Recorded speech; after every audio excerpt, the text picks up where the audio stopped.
Hey, what's up guys? It's Rob. I hope you're having a great summer. Today I'm going to show you how to make the origami rose. This is a really fun model to make and it makes for an awesome gift. It was originally designed by Toshikazu Kawasaki, and even though it's a standard rose, it's still an advanced model and I don't recommend it for beginners. If you haven't seen my other origami tutorials like the paper crane, the origami butterfly, the gift box, or even the boomerang, I would check those out first by clicking on any one of these links. What you're going to need for this tutorial is a piece of standard printer paper, or if you have colored printer paper, that'll work fine also. I've split the tutorial into two parts, and this first part covers how to make the origami rose base. So once you have a piece of paper or origami paper, you're ready to go.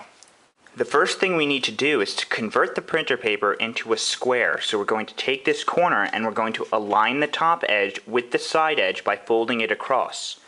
Once it's neatly lined up, you can make a crease along this new fold here, and I want you to use your fingernail to make really sharp creases all throughout the rose tutorial because it will make folding the rose a little bit easier. Then you can remove this excess paper by either tearing it or cutting it. If you do cut it, it will come out a little bit neater, and you'll also have this excess paper, and you want to hold on to this excess paper because this is what we're going to use to make the stems of the origami roses. So, once you have this paper, you can then unfold it, and you'll notice we have a crease going this way in the paper. So now we could take the upper left corner and fold it down to the lower right corner. Line it up as best you can, and then make a crease. So when you open up the paper, you'll now see that you have an X in it. Now you could take the top edge of the paper and fold it down to the bottom edge of the paper. And again, just make a crease and use your fingernail. So when you open it, you'll see you have an X and a horizontal line in the middle. What you want to do now is to take the top and bottom edges and fold it onto this midline that we now have. So take the top edge and fold it down to that midline and make a crease. And do the same with the bottom edge.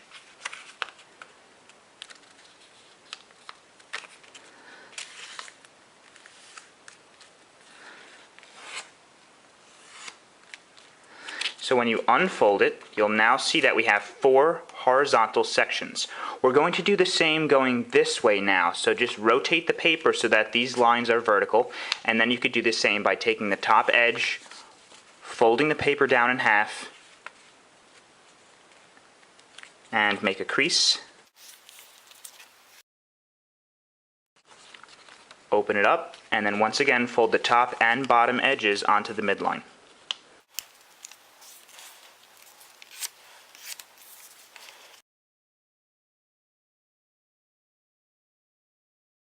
So, once you unfold now, you will notice that you have an X in the paper, and you also have 16 squares in the paper as well. Once you have a piece of paper that looks like this, we're going to take the bottom half of the paper and fold it up to the top half and make sure everything is nice and flat. For the next fold, I'd like you to just visualize the distance between the bottom end here and this first horizontal fold, this distance here.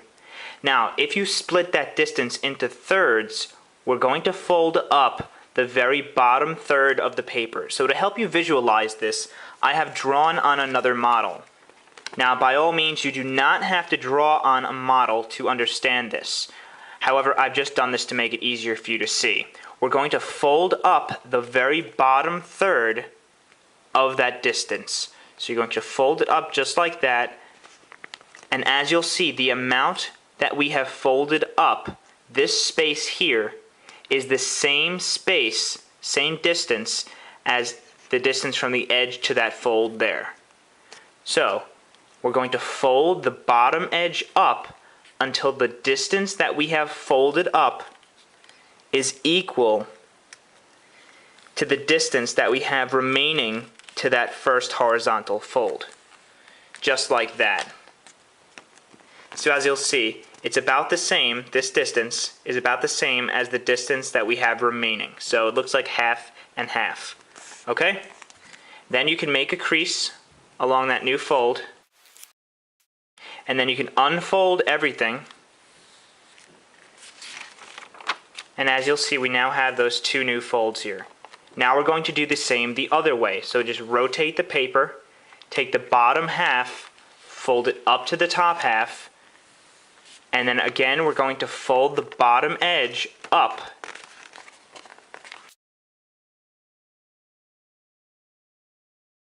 And as you'll see, you should see little squares here when you do that. Make a crease on this portion as well. Then when you unfold everything, you'll notice that it looks like this. Okay, so I've drawn 4 lines on those new creases that we've just created.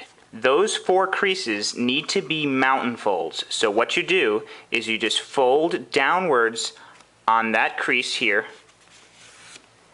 And then you can also fold downwards on this crease. And now they're mountain folds. But in the middle, this crease here needs to be a valley fold. So a valley fold just means that it's folded upwards like that. So a mountain fold means that you're folding downwards on it.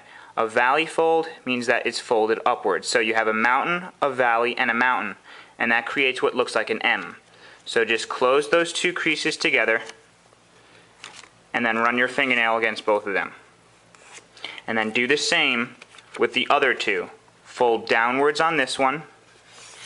Fold downwards on this one here. And then just join the 2 by pushing downwards in the middle to create a valley fold in the middle. And then just run your fingernail against those 2 also. So it should look like this. Now we're going to flip the model over. And as you'll see, I drew a little box with a cross in it here. So what we're going to do is we're going to fold on one of the diagonals. It doesn't matter which one. So just fold like that. And I'm going to hold it. I'm going to hold the model now on the left side of this cross here. So I want to hold it like that. And as you'll see, this is kind of sticking up here. I'm going to push directly on the corner of this little box I have here. So if I push here like that, these are now valley folds, okay? And what you're going to do is you're going to lift this corner up in between these 2 folds here. What you want to first do though is you're going to push on that little line there. So you want to push on that line and you're going to pinch these 2 folds together, just like that. And now what you're going to do is you're going to lift up this corner in between these 2 folds. So you're going to lift up this corner in between those 2 folds, just like that. Okay, and then just give it a good crease. And then you're going to do the same with the left side now. They're directly opposite. So as you'll notice, you can't really push there if it's not open. So what you do is you're just going to push outwards on it like this. And then all you need to do is to poke or push on the corner of this little box there. You might need to just unfold some parts of it if it gets a little wrinkled. So it should look like this, and then you're going to push right in the corner, and you're going to squeeze these 2 edges together now. Make sure that these are valley folds in the corner. And then what you need to do is you just need to lift up this corner in between those 2 folds like that.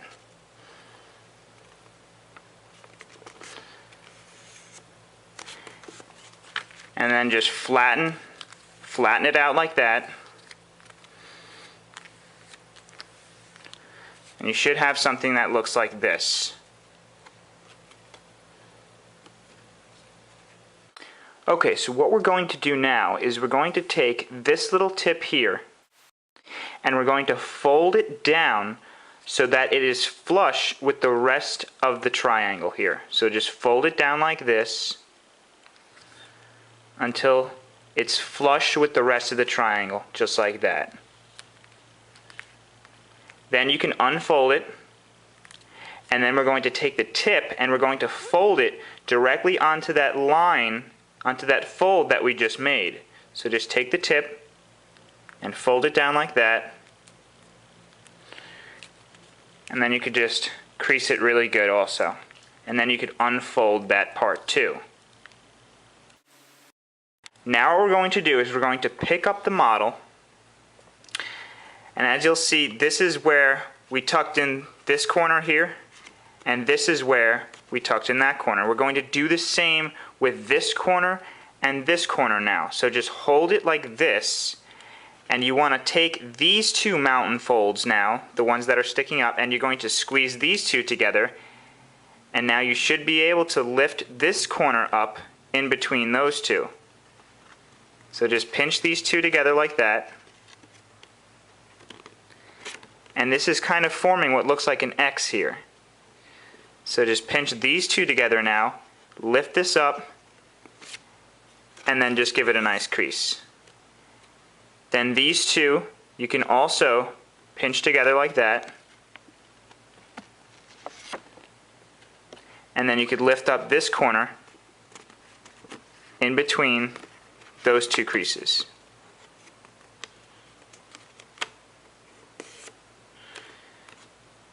So when you're done, you should have something that looks like this.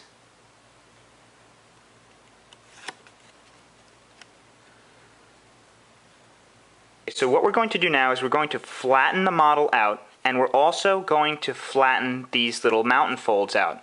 When we do that, we want to give them a counterclockwise spin. So this mountain fold is going to go up, this mountain fold is going to go to the left, this one's going to go down, and this one is going to go to the right. So what you need to do is just give this little X in the middle a counterclockwise spin like that, and then gently push down on everything. So you'll see here, this fold should be down, this one should be to the right, this one should be up, and this one should be to the left, just like that. And when you do that, this X should sort of stick up in the middle. And what you're going to do now is you're going to flatten this out. To do that, we're going to pull on two opposite parts of the X gently. So just gently push down on it like this, and then do the same with the other two. And it will sort of inflate or bubble up, and then what you can do is just gently push down on it until it flattens out and turns into a square.